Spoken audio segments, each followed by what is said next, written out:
আমি ম্যানেজার আমি এটা দুই একদিনের ভিতরে মানে দুই একদিন না আজ যে সরিয়ে মানে ওই ঠিক আছে করুন দেখে ম্যানেজার আছে তো এনাকে 10,000 টাকা জরিমানা এই যে স্থায়ী মানে স্থাপনা করছে এই কারণে এনাকে সড়ক পরিবহন আইনের 82 ধারা অনুযায়ী 10,000 টাকা জরিমানা।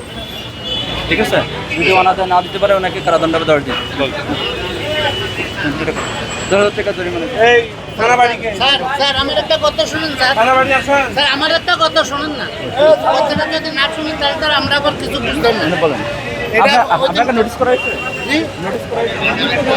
যে না না কোনো বিজ্ঞপ্তি মানে নোটিশ করা হয়েছে? না এই আপনার সই আছে কিন্তু সই দেখাইতে পারলাম না জি সই স্বাক্ষর এই অ্যাডমিন কোন জায়গায় সই সাক্ষর আপনাকে সরানোর জন্য বলা হয়েছে, এর আগে নোটিশ করা হয়েছে, সেই নোটিশে না না এটা তো আমাদের সরানোর জন্য কি আমি এটা তারা গণবিজ্ঞপ্তি পাইছেন কিনা জি না আপনি জানেন কিনা?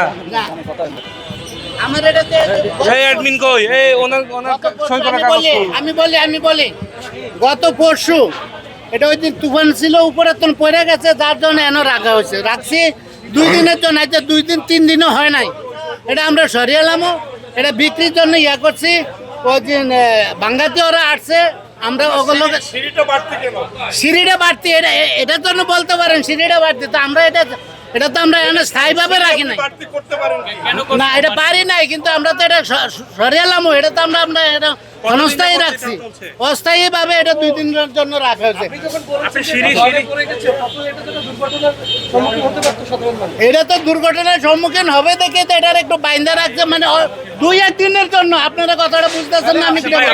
এটা আমার অপর সিঁড়ি বলতে সিঁড়ি কেন হচ্ছে? জি, আপনি কেন হচ্ছে? না উত্তেজিত না নাম বলেন, আপনার সিগনেচারও তো আছে এখানে জি, আপনি সরাই ফেলবেন নাম বলেন। মুর্শিদ পাঠান আপনি কেন অস্বীকার গেলেন?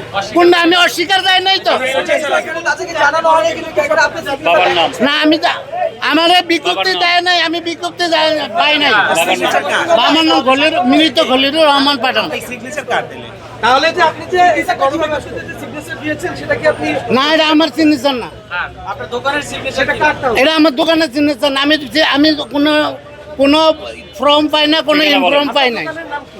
আমার মনে হয় দোকানের নাম সায়াম ট্রেডিং আপনার দোকানে কোনো গণবিজ্ঞপ্তি কোনো কিছু আসে না? আমি না কোনো কিছু পাই না ঠিকানা বলেন, অন্যান্য দোকানদার পেলে আপনি কেন পান? অন্যান্য দোকানদার পাইলো কই? আমি তো এটা বুঝি না আমি তো ঠিকানা বলেন।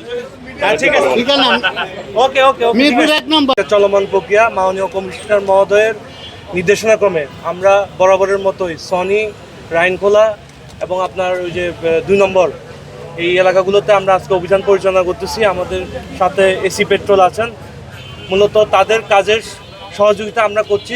তারা এটা তদারকি করবেন, রক্ষণাবেক্ষণ করবেন। আর এটা একটা চলমান প্রক্রিয়া, বিশেষ করে জনসাধারণ তারা যাতে স্বাচ্ছন্দ্যক্রমে এই যে ফুটপাতের উপর চলাচল নিশ্চিত করা যায় সেই লক্ষ্যে আমরা এই অভিযান পরিচালনা করছি। তো শুধু আইন প্রয়োগের মাধ্যমে কিন্তু এটা রক্ষা করা সম্ভব না, এর সাথে সাথে দরকার সচেতনতা। আপনাদের মাধ্যমে আমি এই বার্তাটা পৌঁছে দিতে চাই যাতে যারা এই দোকানগুলো করছে তারাও সচেতন থাকেন, আর আমরা যাতে জনগণের স্বাচ্ছন্দ্য একটা সড়ক উপহার দিতে পারি। তারা যাতে ফুটপাত ব্যবহার করতে পারে এবং ফুটপাতের যদি তারা ব্যবহার করতে না পারে তারা কিন্তু মূল সড়কের উপর তারা অবস্থান করবেন, ফলে এটা কিন্তু সড়কের জন্য যোগাযোগের জন্য এটা একটা বাধাগ্রস্ত হয় এবং যানজটের সৃষ্টি হয়।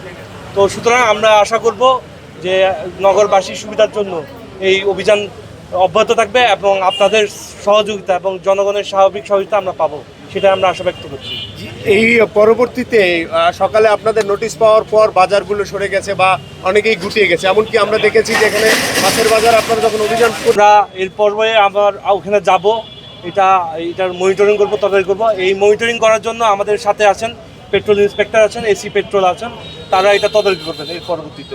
আচ্ছা, একটু ওনার কাছে জিজ্ঞেস করি। একটু বলবেন, এবং এই যে যারা এখানে ব্যবসায়ী রয়েছেন তারাও বলছেন যে এই সারা বছর তারা ব্যবসা করছেন, হঠাৎ করে এই নোটিশ ছাড়াই উচ্ছেদ হচ্ছে, এটা না বলবেন? না, এটা আপনারা তাদের অভিযোগ, তাদের অভিযোগ হলো নোটিশ রাখে। আপনারা একটু ইতিপূর্বে দেখছেন কিছুক্ষণ আগে একজনকে জরিমানা করা হয়েছে সড়ক পরিবহন আইনে।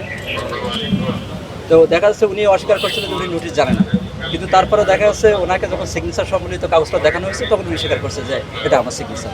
কিন্তু দেখা যাচ্ছে এটা হলো ওনার মানুষ হলো আইন না মানার যে একটা প্রবণতা, এটা একটা সবার ভিতরে একটা দেখা যাচ্ছে, সাধারণ পাবলিক ভিতরে এটা কাজ করে। তো সেই দিক থেকে উনিও প্রথম ভাবছিল যে অস্বীকার করলে মনে হয় একটা আমি পার পেয়ে যাবো, কিন্তু যখন ওনাকে ডকুমেন্টারি দেখানো হয়েছে তখন উনি কিন্তু আর অস্বীকার করতে পারেন।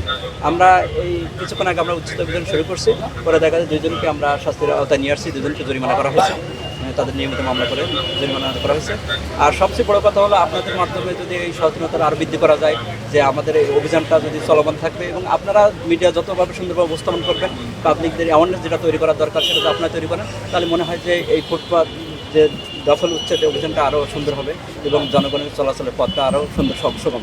অসংগতি কি দেখলেন? অসংগতি দেখা যাচ্ছে, আমি 2টা জিনিস এখানে খেলতে, 2টা পজিটিভলি আমি সবসময় পজিটিভলি নেই। সেটা হচ্ছে মানুষের নোটিশ পাওয়ার পরেও এখন আজকে অনেক লোকজনের একটাই কথা ছিল যে এই রোডে দেখেন আজকের কোনো আর দোকান পাট সেরকম কোনো ফুটপাত দখলের কোনো চিহ্ন নেই।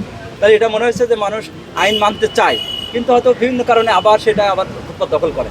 কিন্তু এই যে নোটিশ করার পরে মানুষ যে তাদের দোকানপাটগুলো ফুটপাতে গোটাই নিচ্ছে, এটা আমরা পজিটিভলি নিচ্ছি। আমাদের অভিযানটা এটা চলমান থাকবে আপনাদের সহযোগিতা। ভাই অনেকেই বলছে চোর পুলিশ খেলা, মানে আপনারা যাচ্ছেন তারা বসতেছে, আবার আপনারা মানে এটা ঢাকাতে একটা ডেন্সলি পপুলেটেড একটা এরিয়া, এখানে কোটি কোটি মানুষের বসবাস। এখানে দেখা যাচ্ছে আমরা 1-2 দিন আমাদের এই অভিযান সবসময় চলমান থাকে, আমরা নিয়মিতভাবে এই কয়েকদিন আমরা শুরু করছি আবার, তো আমাদের অভিযানটা সবসময় চলমান থাকে, আপনারা সহযোগিতা করবেন। আরেকটি প্রশ্ন, বিকালবেলায় অভিযান পরিচালনা না করে সকালে কেন? কারণ সকালবেলায় তো আসলে ওরকম ভাবে ব্যবসায়ীরা বসে না, টাইমটার বিষয়ে আসলে কোনো এরকম ছিল না যে সকালবেলা আর বিকালবেলা, এটা তো যে কোনো সময় অভিযান হতে পারে।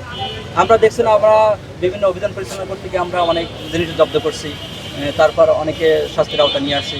সুতরাং এই মেসেজগুলো আপনারা যদি মিডিয়ার মাধ্যমে মানুষের কাছে পৌঁছাবেন, আমরা মনে হয় যে মানুষ আইনের প্রতি আরও শ্রদ্ধাশীল। এই সম্পূর্ণ প্রশ্ন যে আপনারা যখন সকালবেলা এই অভিযান পরিচালনা করে চলে যাবেন, তারপরে সভাপতি যেভাবে সহকর্মী বললেন যে বিকেলে আবার সবাই ফুটপাতে বসে, মূলত ওইটাই পিক আওয়ার।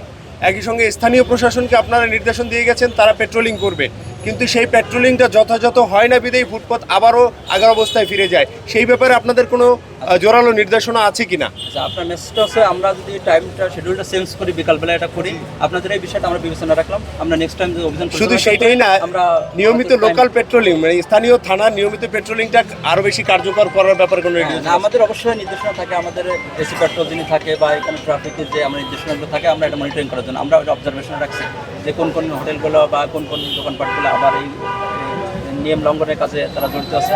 আমরা অবশ্যই তাদের নিয়মিত ব্যবস্থা নেব। ঠিক আছে।